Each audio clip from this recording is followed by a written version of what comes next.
ಅರ್ಧ ಹೋಯ್ತಲ್ಲ ಕೈಯಲ್ಲಿ.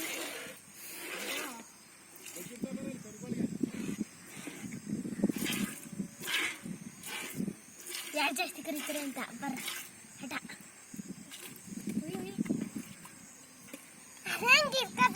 ಹಂಗೆ ಇಟ್ಕೋಬೇಕು ಚೌತಿ ಹಿಡ್ದಾರೆ.